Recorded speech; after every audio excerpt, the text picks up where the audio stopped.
morning, I want to share a familiar hymn. In fact, it was requested by my cousin in Virginia. She said that at 10 years old, the song just touched her and led her to Jesus. But I want to not only share this song with you, I'm going to take you to a fresh place through this song. If you'll come along with me this morning and stick on to the end, you might experience something fresh and new and life-giving through this familiar song.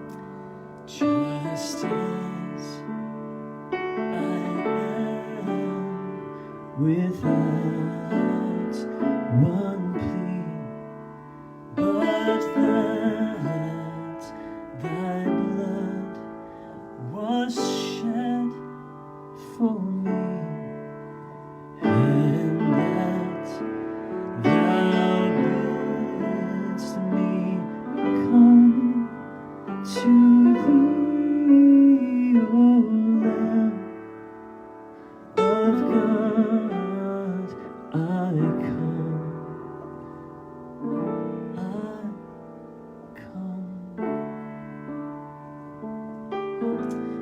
The woman who wrote this song, her name was Charlotte.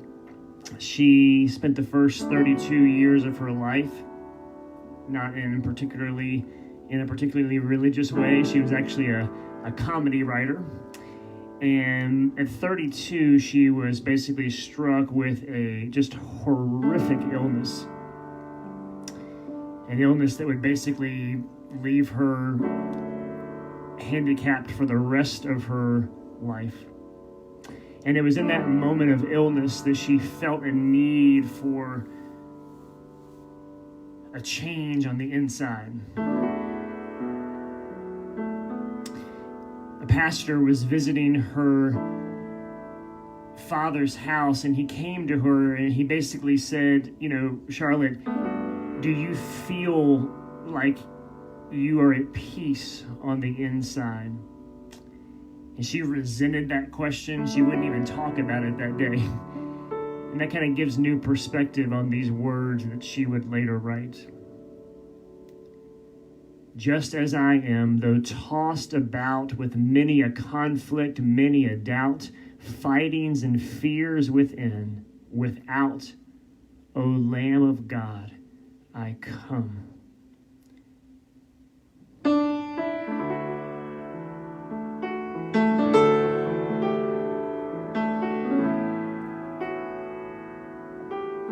Would you let the fears that you feel this morning, would you bring them to the surface?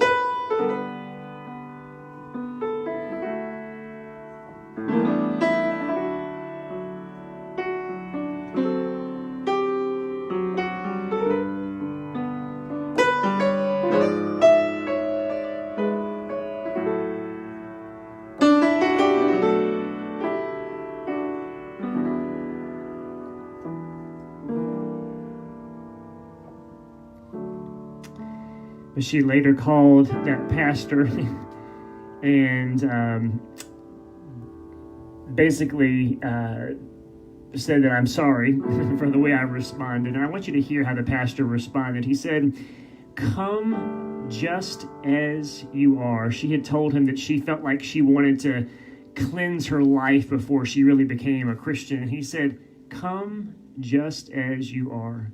He wrote her a letter and said, "Dear Charlotte, cut the cable. It'll take too long to loose the cable. Cut it. It's a small loss. The wind blows and the ocean is before you, the Spirit of God in eternity." Wow, what a powerful invitation to Charlotte to cut the cord and trust that God is there. Again, what powerful meaning these words take on.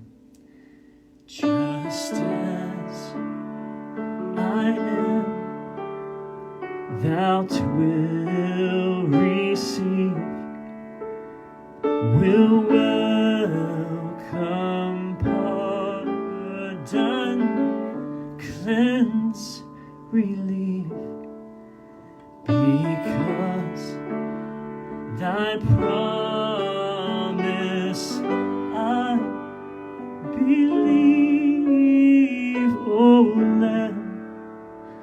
of God, I come.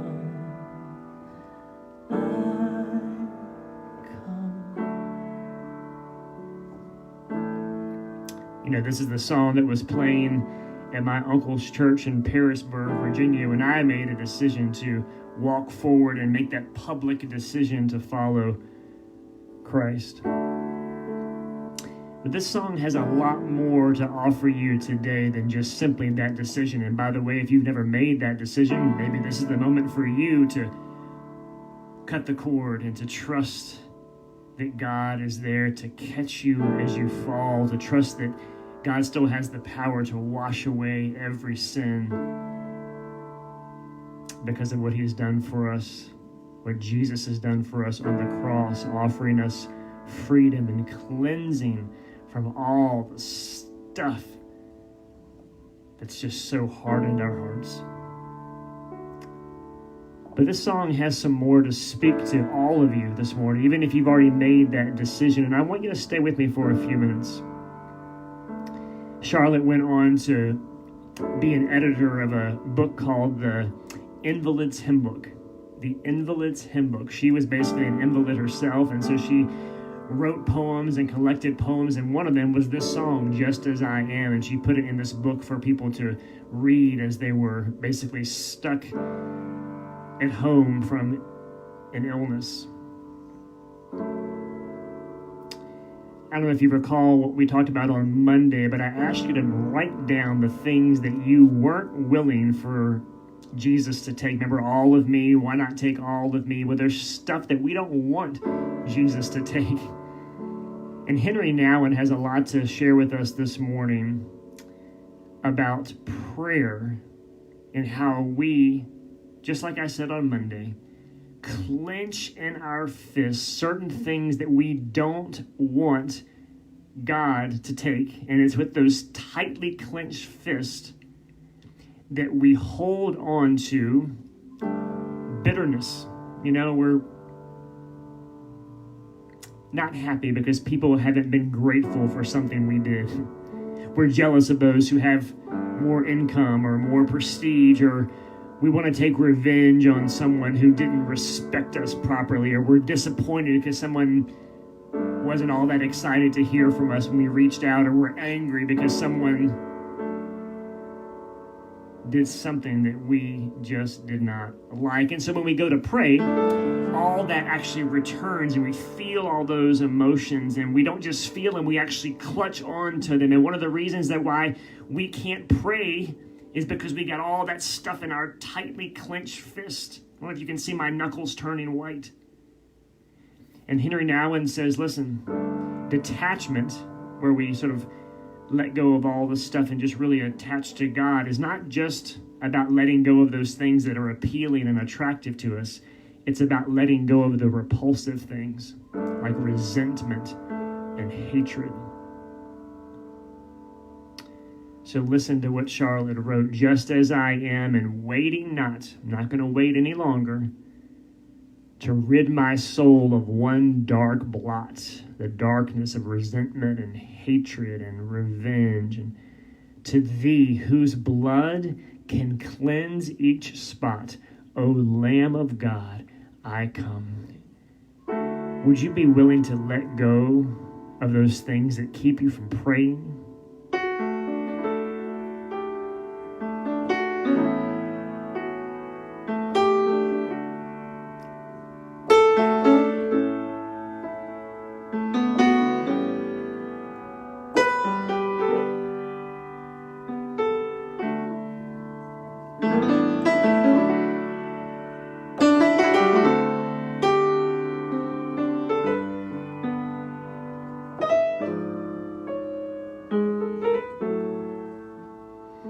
How free it is to let go and to just come.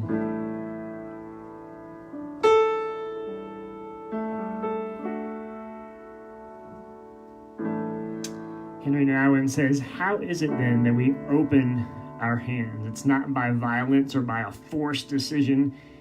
It's perhaps by feeling what God said to so many people in the scriptures, don't be afraid. Don't be afraid of the one who wants to enter the most intimate space of your heart.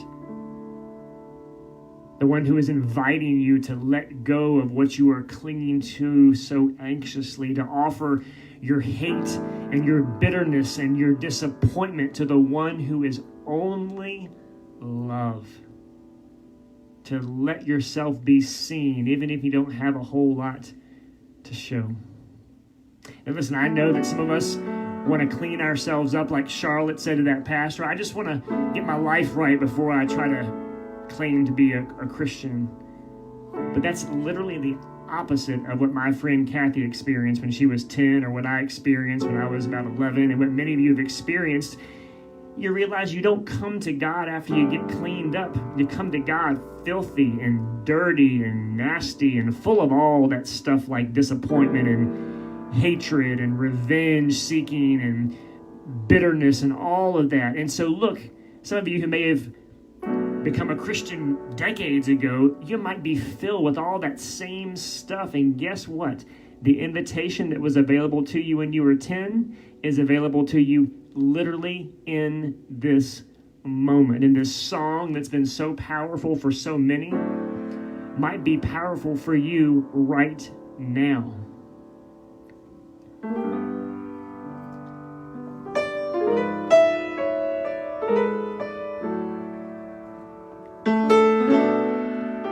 Charlotte wrote, "Just as I am, your love unknown has broken every barrier down.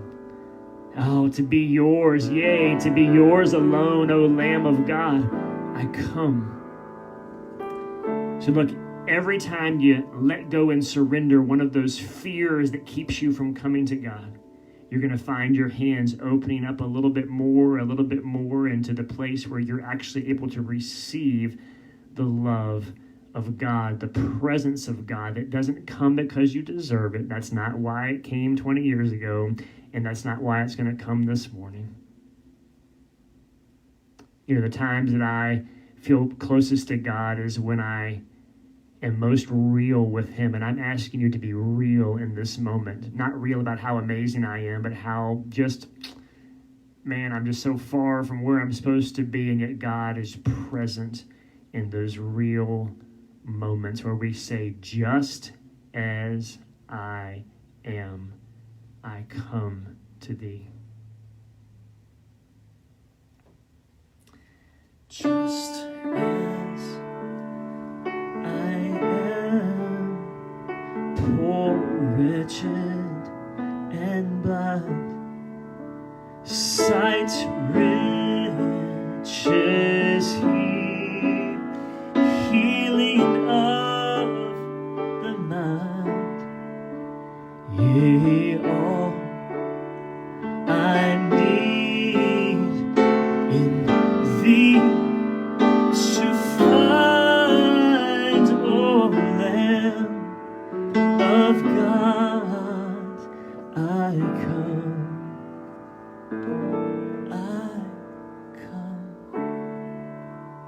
Would you come to the one who wants to accept you just like you are this morning?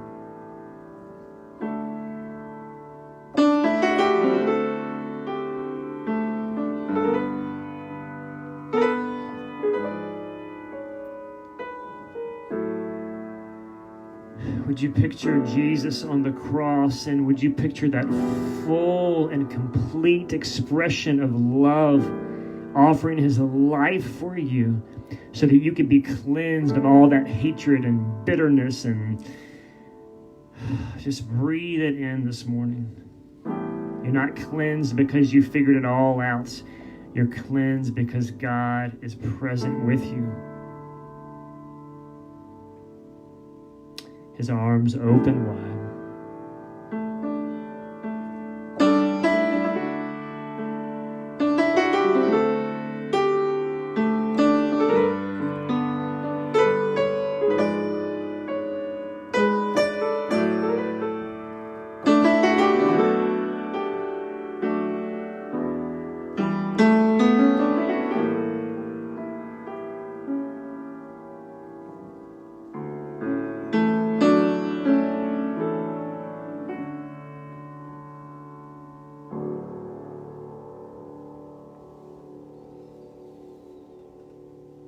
Would you live this day coming to Jesus just as you